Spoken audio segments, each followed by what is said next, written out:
बिस्मिल्लाहिर्रहमानिर्रहीम। अस्सलाम वालेकुम। मछली के छिलके आसानी से उतारें। मछली धोने से पहले इस पर थोड़ा सा सिरका मल कर रख दें। थोड़ी देर बाद धोएं तो इसके छिलके आसानी से निकल जाएंगे। क्या आपके बच्चे भी अंगूठा चूसते हैं? आमतौर पर अंगूठा चूसने या फिर नाखून चबाने को एक बदतरीन आदत समझा जाता है।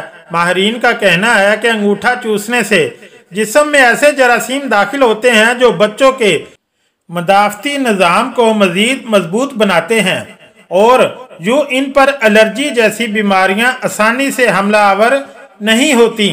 खांसी दूर करें। खांसी किसी भी तरह ना रुकती हो तो मामूल की दवा के अलावा सुबह, दोपहर और शाम मलट्ठी का एक टुकड़ा मुंह में रख कर चूसें।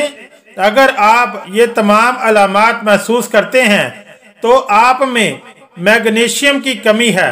पट्ठों का चढ़ना, नींद न आना, परेशानी, डिप्रेशन, जहनी दबाव, हाई ब्लड प्रेशर, शुगर, हड्डियों की कमजोरी, सर दर्द, जल्द थकावट।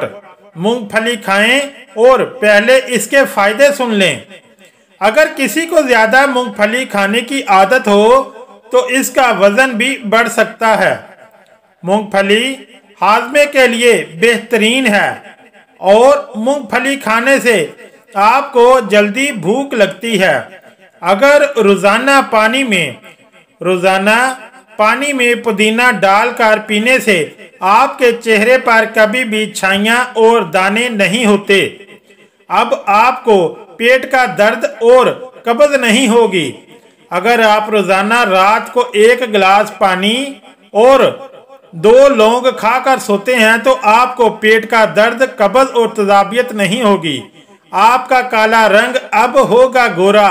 टैल्कम पाउडर में सिरका मिलाकर लगाने से आपका काला रंग दूध की तरह गोरा हो सकता है। पैदल चलने से पहले आधा गिलास पानी जरूर पिएं। अगर आप पैदल चलने से पहले आधा गिलास पानी पी लें तो आप जिंदगी में कभी भी कमजोर नहीं होंगे। अगर वीडियो अच्छी लगी तो चैनल को लाइक और सब्सक्राइब जरूर करें। शुक्रिया।